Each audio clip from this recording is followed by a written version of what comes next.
Good morning, Namaskar, Adab, Sat Sri Akal. Welcome back to my channel, The Pharma Sapiens. So friends, I am Ankita Sharma. I hope you all are doing well. So friends, आज की इस video में मैं आपको limit test for chloride के बारे में detail में बताने वाली हूँ कि उसका प्रिंसिपल क्या है, कौन से केमिकल्स और कौन से एपरेटस हमें रिक्वायर्ड हैं लिमिट टेस्ट फॉर क्लोराइड को परफॉर्म करने के लिए, कौन सा प्रोसीजर हमें फॉलो करना है। तो लिमिट टेस्ट फॉर क्लोराइड के बारे में आज हम डिटेल में जानेंगे।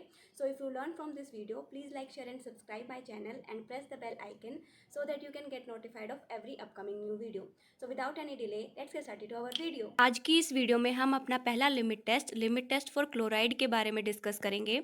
अपनी लास्ट वीडियो में मैं आपको लिमिट टेस्ट के बारे में बता चुकी हूँ कि लिमिट टेस्ट क्या होते हैं और उसकी इंपॉर्टेंस क्या है और हम उन्हें क्यों परफॉर्म करते हैं। तो ये एग्जाम पॉइंट ऑफ व्यू से काफ़ी इंपॉर्टेंट टॉपिक है। फार्मास्यूटिकल इनऑर्गेनिक केमिस्ट्री के साथ साथ फार्मास्यूटिकल एनालिसिस में भी आता है। तो किसी एक सब्जेक्ट में कोई ना कोई लिमिट टेस्ट पूछ लिया जाता है, तो एग्जाम पॉइंट ऑफ व्यू से काफ़ी इंपॉर्टेंट टॉपिक है। तो शुरू करते हैं limit test for chlorides. Chloride के लिमिट टेस्ट को बताने से पहले मैं आपको एक बार लिमिट टेस्ट का ब्रीफ देना चाहती हूँ कि लिमिट टेस्ट क्या होते हैं। जो भी अपनी मेडिसिनल सब्सटेंसेस में इम्प्योरिटीज़ प्रेजेंट होती हैं उनको आइडेंटिफाई करने के लिए और उनको कंट्रोल करने के लिए हम जो टेस्ट परफॉर्म करते हैं उनको हम लिमिट टेस्ट बोलते हैं। तो बेसिकली आइडेंटिफाई करने के लिए और कंट्रोल करने के लिए इम्प्योरिटीज़ को हम लिमिट टेस्ट परफॉर्म करते हैं। तो आज हम लिमिट टेस्ट फॉर क्लोराइड को डिस्कस करेंगे कि उसका प्रिंसिपल क्या है, उसका प्रोसीजर क्या है, कैसे हमें पता चलेगा कि क्लोराइड प्रेजेंट है अपने मेडिसिनल सब्सटेंस में या नहीं। तो ये सारी चीज़ आज हम इस वीडियो में ब्रीफली डिस्कस करने वाले हैं। तो सबसे पहले बात करते हैं प्रिंसिपल की कि किस प्रिंसिपल पे हमारा क्लोराइड का लिमिट टेस्ट बेस्ड है। तो जो क्लोराइड का लिमिट टेस्ट है वो एक सिंपल रिएक्शन पे बेस्ड है। वो रिएक्शन किसके बीच में है? सॉल्युबल क्लोराइड्स के बीच में और सिल्वर नाइट्रेट के बीच में। मतलब जो भी अपनी सॉल्युबल क्लोराइड इम्प्योरिटी प्रेजेंट है मेडिसिनल सब्सटेंस में, जब हम उसको सिल्वर नाइट्रेट के साथ ट्रीट करते हैं, रिएक्ट कराते हैं डाइल्यूट नाइट्रिक एसिड की प्रेजेंस में, तो वो सिल्वर क्लोराइड फॉर्म करता है और जो हमें एज अ टर्बिडिटी अपीयर होता है। तो बेसिकली जो भी क्लोराइड की सॉल्युबल इम्प्योरिटी अपने मेडिसिनल सब्सटेंस में प्रेजेंट है तो उसको हम ट्रीट करेंगे सिल्वर नाइट्रेट AgNO3 रिएजेंट के साथ in the presence of dilute nitric acid की प्रेजेंस में, जो फॉर्म करेगा सिल्वर क्लोराइड, जो हमें एज अ टर्बिडिटी अपेयर होगा या फिर ओपेल्सेंस या जैसे प्रेसिपिटेशन अगर है तो वैसे अपेयर होगा। तो टर्बिडिटी क्या होता है कि धुंधलापन, क्लाउडीनेस जिसे हम बोलते हैं। मान लो कि अगर हमारे पास कोई क्लीन वाटर है और क्लीन वाटर में हम थोड़ी सी मड ऐड कर दें तो वो थोड़ा हमें टर्बिड दिखेगा, या फिर हम क्लीन वाटर में सॉल्ट ऐड कर दे या शुगर ऐड कर दे तो जैसा वो क्लाउडीनेस होता है उसे हम टर्बिडिटी बोलते हैं। तो लिमिट टेस्ट क्या है? Limit test for chloride is based on the simple reaction of soluble chlorides with silver nitrate in the presence of dilute nitric acid to form silver nitrate which appears as a turbidity। अब nitric acid हम अपने limit test for chloride में क्यों use करें, क्या reason है nitric acid use करने का? तो फर्स्ट रीज़न ये है कि अपने सॉल्यूशन को एसिडिक बनाता है। मतलब जिस सॉल्यूशन में हम अपनी रिएक्शन को कैरी आउट कर रहे हैं उसको एसिडिक बनाता है, क्योंकि एसिडिक जो मीडियम है वो फेवरेबल कंडीशन है रिएक्शन को प्रोसीड करने के लिए। तो इसलिए जो नाइट्रिक एसिड है वो हम ऐड करते हैं लिमिट टेस्ट फॉर क्लोराइड में ताकि अपना सॉल्यूशन एसिडिक बने। सेकंड ये है कि जितनी भी इम्प्योरिटीज़ क्लोराइड के अलावा प्रेजेंट हैं अपने सॉल्यूशन में या सब्सटेंस में, उसको अपने अंदर सोल्यूबलाइज कर लेता है और सिर्फ क्लोराइड के लिए ही स्पेसिफिक रिएक्शन शो करता है, जिससे हमें पता चले कि हाँ हमारे सब्सटेंस में क्लोराइड प्रेजेंट है। थर्ड क्या करता है कि जो भी सिल्वर क्लोराइड प्रेजेंट है उसको अपने मतलब सिल्वर क्लोराइड को प्रेसिपिटेट करने में हेल्प करता है और लास्ट में सॉल्यूशन को टर्बिड बनाता है। क्यों? क्योंकि जो नाइट्रिक एसिड है वो सिल्वर क्लोराइड में इनसॉल्युबल है तो वो एज अ प्रेसिपिटेट हमें शो होगा और सॉल्यूशन को टर्बिड बनाएगा। तो फर्स्ट रीज़न क्या हुआ कि सॉल्यूशन को एसिडिक बनाता है, जो कि फेवरेबल कंडीशन है अपनी रिएक्शन को प्रोसीड करने के लिए। सेकंड क्या रीज़न है कि जितनी भी अदर इम्प्योरिटीज़ प्रेजेंट हैं क्लोराइड के अलावा उनको अपने अंदर सॉल्युबलाइज कर लेता है ताकि हमें सिर्फ स्पेसिफिक क्लोराइड के लिए ही पॉजिटिव रिजल्ट मिले। थर्ड क्या है कि सिल्वर क्लोराइड है उसको प्रेसिपिटेशन में हेल्प करता है और सॉल्यूशन को टर्बिड बनाता है, जिससे कि हमें कोई विजिबल रिएक्शन शो हो सके, क्योंकि जो डाइल्यूट नाइट्रिक एसिड है वो इनसॉल्युबल है सिल्वर क्लोराइड में। अब नेक्स्ट एपरेटस कौन कौन से हम यूज़ करते हैं अपने लिमिट टेस्ट फॉर क्लोराइड को परफॉर्म करने के टाइम पे। तो फर्स्ट है अपना नेस्लर सिलेंडर। जो नेस्लर सिलेंडर है वो एक स्पेशल टाइप का सिलेंडर है जो हम लिमिट टेस्ट के लिए यूज़ करते हैं। सेकंड क्या है? Glass rod. मान लो हमने कोई सब्सटेंस जो पाउडर फॉर्म में है उसको मिक्स करने के लिए तो हम ग्लास रोड को यूज़ करते हैं मिक्सिंग के लिए।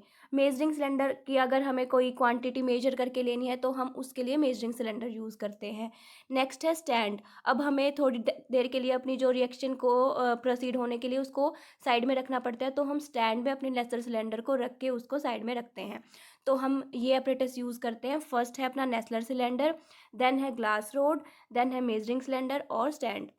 अब बात करते हैं कि केमिकल्स कौन कौन से हमें रिक्वायर्ड है अपने लिमिट टेस्ट को परफॉर्म करने के लिए।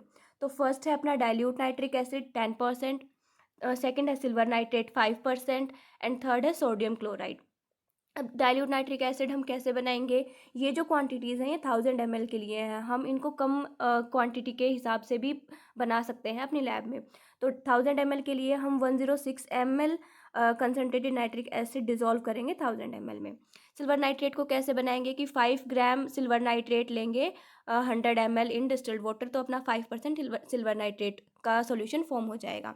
जो सोडियम क्लोराइड है स्टैंडर्ड सॉल्यूशन प्रिपेयर कर रहे हैं हम 0.05845%, तो 0.05845 ग्राम हम डिज़ोल्व करेंगे 100 ml डिस्टिल्ड वाटर में सोडियम क्लोराइड का, तो हमें अपना स्टैंडर्ड सॉल्यूशन मिल जाएगा। तो ये केमिकल्स थे हमें जो रिक्वायर्ड थे लिमिट टेस्ट फॉर क्लोराइड को परफॉर्म करने के लिए। अब नेक्स्ट क्या है, प्रोसीजर क्या है कि किस प्रोसीजर को फॉलो करते हुए हम क्लोराइड के लिमिट टेस्ट को परफॉर्म करेंगे।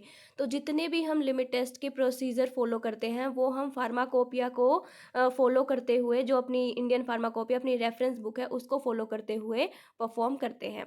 तो अब जो लिमिट टेस्ट फॉर क्लोराइड है, लिमिट टेस्ट जितने भी सल्फेट आयरन वाले हैं वो सारे कंपैरिजन मेथड के अंडर आते हैं। कंपैरिजन मेथड में मैं आप अपनी पहली वीडियो में डिटेल में बता चुकी हूँ कि हम अपना जो टेस्ट सैंपल है उसको कंपेयर करते हैं स्टैंडर्ड सैंपल के साथ कि उसमें कितनी ओपेसिटी या कितनी टर्बिडिटी प्रेजेंट है। ये हम कंपैरिजन से पता करते हैं कि कितनी अपनी क्लोराइड की लिमिट प्रेजेंट है। तो बेसिकली हम इसमें 2 नेस्लर सिलेंडर लेते हैं और हम इसको फार्माकोपिया के अकॉर्डिंग प्रोसीजर फॉलो करते हुए परफॉर्म करते हैं। तो अब टेस्ट सैंपल में क्या करते हैं हम कि specific weight of compound is dissolved in water और solution is prepared as directed in the pharmacopoeia and transferred in Nessler cylinder. तो बेसिकली जो भी हमारे कंपाउंड में हमें इम्प्योरिटी चेक करनी है उसका स्पेसिफिक वेट लेते हैं, उसको डिजोल्व करते हैं वाटर में, देन फार्माकोपिया के अकॉर्डिंग हम अपने सॉल्यूशन को प्रिपेयर करते हैं और नेस्लर सिलेंडर में ट्रांसफ़र कर देते हैं। और टेस्ट सॉल्यूशन के लिए हम क्या करते हैं कि जो हमने जो स्टैंडर्ड सॉल्यूशन बनाया था लास्ट जब अपने केमिकल रिक्वायर्ड्स में मैं आपको बता रही थी, तो वो उसका 1 ml लेंगे और उस को हम नेस्लर सिलेंडर में ट्रांसफ़र कर देंगे। तो जो भी प्रोसीजर है उसमें जो फर्स्ट स्टेप है सिर्फ वही डिफरेंट है टेस्ट और स्टैंडर्ड में, बाकी सारे जो स्टेप्स हैं वो डिटो सेम है। तो जो फर्स्ट है इसमें हम स्पेसिफिक वेट लेते हैं जो कंपाउंड जिसकी हमें इम्प्योरिटी पता करनी है, और स्टैंडर्ड में हमें जो मोनोग्राफ में प्रोवाइडेड है वैसे हम स्टैंडर्ड सॉल्यूशन बनाते हैं और उसको नेस्लर सिलेंडर में ट्रांसफ़र कर देते हैं। नेक्स्ट स्टेप क्या है कि हम दोनों टेस्ट सैंपल में और स्टैंडर्ड सॉल्यूशन में दोनों में 1 ml नाइट्रिक एसिड ऐड करेंगे। फिर नेस्लर सिलेंडर को डाइल्यूट कर देंगे 50 ml के वाटर मार्क तक। तो dilute to 50 ml in Nessler cylinder, दोनों सॉल्यूशन में, टेस्ट सॉल्यूशन में भी और स्टैंडर्ड सॉल्यूशन में भी। देन हम AgNO3 silver nitrate solution add करेंगे 1 ml दोनों नेस्लर सिलेंडर्स में। फिर उसको रख देंगे 5 मिनट के लिए साइड में अपने स्टैंड में रख के, और फिर जो रिएक्शन है वो प्रोसीड होगी और देन हम उसको ऑब्जर्व करेंगे कि ओपेल्सेंस कुछ है या टर्बिडिटी क्या है। तो हम अपने टेस्ट सैंपल को कंपेयर करेंगे अपने स्टैंडर्ड सैंपल के साथ और देखेंगे कि हमारी जो क्लोराइड की लिमिट है वो कितनी प्रेजेंट है और एक्सीड तो नहीं कर रही है जो फार्माकोपिया में गिवन है उससे।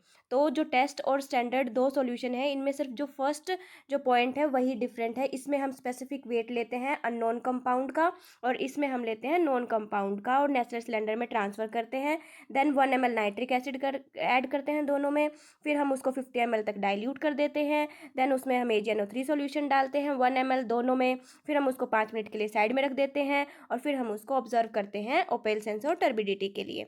नेक्स्ट है ऑब्जर्वेशंस, कैसे हम ऑब्जर्व करेंगे अपने लिमिट टेस्ट के लिए कि हमारा लिमिट टेस्ट फेल है या पास है। तो जो भी अपना टेस्ट सॉल्यूशन है उसकी जो ओपेल्सेंस या टर्बिडिटी है वो अपने स्टैंडर्ड सॉल्यूशन से ज़्यादा नहीं होनी चाहिए। The opalescence produced in sample solution should not be greater than standard solution. अब 2 पॉसिबिलिटीज़ हैं कि एक तो अपनी जो ओपेल्सेंस प्रोड्यूस हुई है अपने सैंपल सॉल्यूशन में वो अपने स्टैंडर्ड से लेस हो, और एक है कि ज़्यादा हो, मोर हो। तो अगर ज़्यादा है तो अपना जो लिमिट टेस्ट है वो फेल हो गया, और अगर कम है तो अपना लिमिट टेस्ट पास हो गया। मतलब वो जो स्टैंडर्ड है वो प्योर केमिकल कंपाउंड में आ जाएगा अगर लेस है अपने सैंपल में ओपेलसेंस, और अगर ज़्यादा है तो वो इम्प्योर कैटेगरी में आ जाएगा। तो the opalescence, if opalescence produces in sample solution is less than the standard, the sample will pass the limit test of chloride and vice versa. तो अपने सैंपल में अगर ओपेलसेंस कम है स्टैंडर्ड से तो अपना लिमिट टेस्ट पास है, और अगर ज़्यादा है तो लिमिट टेस्ट फेल है। अब रिजल्ट्स क्या हैं? रिजल्ट ये है कि अगर opalescence, if the opalescence in the sample is less than the standard, it passes the limit test. तो अगर ओपेलसेंस अपने सैंपल सॉल्यूशन में, टेस्ट सॉल्यूशन में स्टैंडर्ड से कम है तो अपना जो टेस्ट है वो लिमिट टेस्ट पास हो जाएगा, और अगर अपनी जो ओपेलसेंस है if it is more than the standard, वो स्टैंडर्ड से ज़्यादा है तो इट फेल्स दी टेस्ट। सो आज की इस वीडियो में हमने लिमिट टेस्ट के बारे में जाना, लिमिट टेस्ट फॉर क्लोराइड के बारे में। तो लिमिट टेस्ट फॉर क्लोराइड का जो प्रिंसिपल है वो बेसिकली एक सिंपल रिएक्शन पे बेस्ड है, जो कि सॉल्युबल क्लोराइड, जो अपनी इम्प्योरिटी अपने सब्सटेंस में प्रेजेंट है सॉल्युबल क्लोराइड के फॉर्म में, वो रिएक्ट करता है अपना AgNO3 के साथ, सिल्वर नाइट्रेट के साथ, in the presence of dilute nitric acid. फिर वो फॉर्म करता है सिल्वर क्लोराइड, जो हमें एज अ शो होता है turbidity. So it's all about the limit test for chloride, कैसे हम उसे परफॉर्म करेंगे, कैसे उसका प्रिंसिपल है, क्या अप्रेटिस रिक्वायर्ड है, कौन से केमिकल्स रिक्वायर्ड हैं, कैसे हम ऑब्जर्व करेंगे, सारा आज हमने इस वीडियो में डिस्कस किया।